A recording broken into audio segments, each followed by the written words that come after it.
आज के टाइम में मार्केट्स इतने डायनामिक और अनप्रिडिक्टेबल हो चुके हैं कि कब कौन सा एसेट क्लास परफॉर्म करेगा कोई भी गारंटी नहीं होती।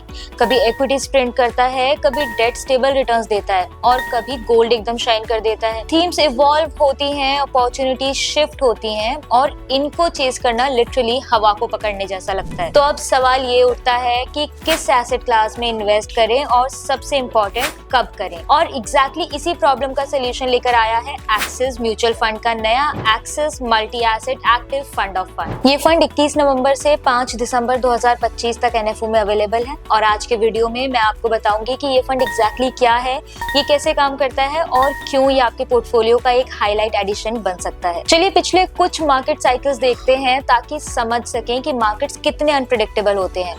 पहला पीरियड है 2008 से 2013 का, जो था ग्लोबल फाइनेंशियल क्राइसिस का दौर। यहाँ इक्विटी ने नेगेटिव 1.4% का रिटर्न दिया था with a steep negative 64% drawdown. Debt stable रहा विद 9.3% रिटर्न और गोल्ड ने सबसे स्ट्रॉन्ग 14.6% रिटर्न दिया था। दूसरा पीरियड है 2014 से 2019 का, जो रिफॉर्म्स का एरा था। इस दौरान इक्विटी 7.8% पर थी, डेट फिर से स्टेबल 9% पर और गोल्ड था 7.7% रिटर्न के साथ डिफेंसिव एसेट बना हुआ। तीसरा और लेटेस्ट पीरियड है 2020 से 2024 का, जो पेंडेमिक और रिकवरी का टाइम था। इक्विटी ने इस दौरान 17.8% का आउटस्टैंडिंग रिटर्न दिया, लेकिन ड्रॉडाउन भी नेगेटिव 38% था। डेट मॉडेस्ट रहा विद 6.6% और गोल्ड ने कंसिस्टेंट 15.7% रिटर्न दिए। इस एनालिसिस से ये क्लियर है कि हर मार्केट फेज में मार्केट लीडर अलग था। कोई भी एसेट क्लास हमेशा टॉप परफॉर्मर नहीं होता। अब बात करते हैं इन्वेस्टर्स के डिलेमा की। अब जरा सोचो, एज अ इन्वेस्टर आपके दिमाग में कितने सवाल आते हैं। आपको डिसाइड करना पड़ता है कि लार्ज कैप में इन्वेस्ट करूं या फिर स्मॉल कैप बेटर अपॉर्चुनिटी देगा, मिड कैप सेफ रहेगा या गोल्ड में शिफ्ट हो जाना चाहिए, और सिल्वर का मैं क्या करूं। तो फिर सोल्यूशन क्या है? सोल्यूशन है एसेट अलोकेशन।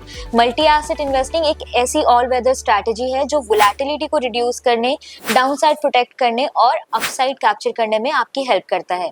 लॉन्ग टर्म में ये अप्रोच रिटर्न्स को स्मूदर, ज्यादा कंसिस्टेंट बनाता है और यहीं पर एंटर होता है अब Axis multi asset active fund of fund. ये fund equity, debt, gold and silver जैसे डिफरेंट एसेट क्लास को स्मार्टली कंबाइन करता है, क्योंकि इनके बीच कोरिलेशन लो होता है और ये एक दूसरे का परफेक्ट काउंटर बैलेंस बन जाता है। इसका रिजल्ट ये होता है कि पोर्टफोलियो का वोलेटिलिटी और ड्रॉडाउन दोनों कंट्रोल में रहते हैं, वो भी एक टैक्स एफिशिएंट स्ट्रक्चर के through. Fund of fund structure का एडवांटेज ये है कि आप सिर्फ एक फंड मैनेजर या एक इन्वेस्टिंग स्टाइल पर डिपेंडेंट नहीं रहते।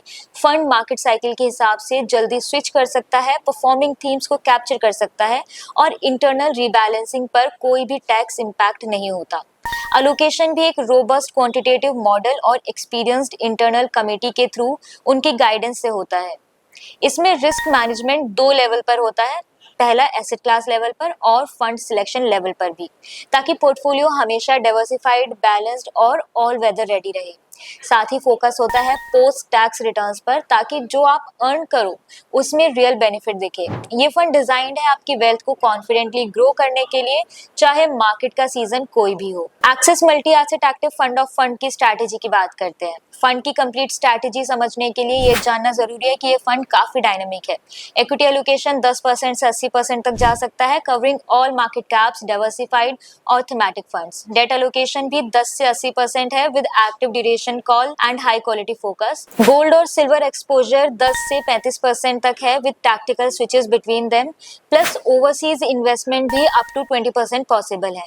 इन्वेस्टमेंट अप्रोच 3 पिलर्स पर बेस्ड है। पहला पिलर है रोबस्ट क्वांटिटेटिव मॉडल, जो 4 फैक्टर्स पर काम करता है: वैल्यूएशन, मैक्रो इंडिकेटर्स, ट्रेंड्स और कमोडिटीज, मतलब डेटा ड्रिवन अप्रोच है। दूसरा पिलर है इंटरनल कमिटी, जो फैक्टर्स क्वांटिफाइबल नहीं होते जैसे geopolitical events, market sentiment, policy changes, वो कमिटी गाइड करती है। ह्यूमन इंटेलिजेंस और एक्सपीरियंस मॉडल के साथ ये कंबाइन होता है। तीसरा पिलर है active fund selection. 80% allocation core holdings में रहेगा लॉन्ग टर्म स्टेबिलिटी के लिए और 20% टैक्टिकली डिप्लॉय होगा शॉर्ट टर्म अपॉर्चुनिटीज कैप्चर करने के लिए। फंड जॉइंटली मैनेज्ड है by head equity mister Devang Shah और head debt mister Mayank Hyanki along with mister Shreyas Devalkar और mister Aditya Pagaria. Risk management भी यहाँ 2 लेवल्स पर है, पहला डाइवर्सिफाइड एसेट क्लासेस और दूसरा फंड सिलेक्शन में internal limits on single scheme exposure, यानी डबल प्रोटेक्शन मिलता है। Now the question is why this active fund of fund and not a normal multi-asset fund. Axis multi-asset active fund of fund normal multi-asset fund से इसीलिए better हो सकता है क्योंकि ये एक ही मैनेजर और लिमिटेड इंटरनल स्कीम्स तक रिस्ट्रिक्टेड नहीं होगा। ये अपने फंड्स के अलावा दूसरे एएमसीज के फंड्स में भी इन्वेस्ट कर सकता है। ये पूरी इंडस्ट्री में से best performing underlying scheme choose करेगा और इससे डाइवर्सिफिकेशन और क्वालिटी दोनों इंप्रूव होगी और रिस्क मैनेजमेंट एसेट क्लास के साथ स्कीम लेवल पर भी होगा। ओवरऑल ये रेगुलर मल्टी एसेट फंड के मुकाबले ज्यादा फ्लेक्सिबल और एक्सपर्ट ड्रिवन होगा और बेटर एसेट एलोकेशन होगा across all asset classes. Now let's see इस फंड की कुछ की डिटेल्स। इसका एनएफओ पीरियड है 21 नवंबर से 5 दिसंबर 2025 तक। मिनिमम इन्वेस्टमेंट सिर्फ 100 रुपए से है। रिकमेंडेड होल्डिंग पीरियड 2+ इयर्स का है क्योंकि ये लॉन्ग टर्म वेल्थ क्रिएशन के लिए डिजाइन किया गया है। एग्जिट लोड स्ट्रक्चर फ्लेक्सिबल है। 12 मंथ के अंदर अगर आप रिडीम करते हो तो 10% इन्वेस्टमेंट पर नील एग्जिट लोड और रिमेनिंग 90% पर 1% एग्जिट लोड होगा और 12 मंथ के बाद कंप्लीटली नील। इमरजेंसी में भी 10% रिडीम कर सकते हो बिना चार्जेस के। टैक्स एडवांटेज बहुत इंपॉर्टेंट है। Hybrid fund of fund domestic category में आता है तो बेटर पोस्ट टैक्स रिटर्न मिलते हैं over 24 months holding period plus internal rebalancing पर 0 टैक्स होगा। बेंचमार्क भी बैलेंस्ड है। 45% Nifty 500 TRI, 45% Nifty composite debt index, 5% gold and 5% silver. Riskometer moderately high risk category में है जो एक्सपेक्टेड है सिग्निफिकेंट इक्विटी एक्सपोजर के साथ। तो अगर आप long term wealth creation plan कर रहे हो और सिंगल एसेट वोलेटिलिटी से बचना चाहते हो तो ये फंड सीरियसली कंसिडर करने लायक है। बट रिमेंबर, अपने डिस्ट्रीब्यूटर से कंसल्ट करो, अपना रिस्क एपेटाइट समझो और स्कीम डॉक्यूमेंट्स केयरफुली पढ़ो बिफोर इन्वेस्टिंग। अगर आपको ये वीडियो हेल्पफुल लगा हो तो इसको लाइक करें, अपने दोस्तों के साथ शेयर करें और ऐसे ही इंफॉर्मेटिव इन्वेस्टमेंट वीडियोस के लिए चैनल को सब्सक्राइब करना बिल्कुल ना भूलें। Mutual fund investments are subject to market risks. Read all scheme related documents carefully.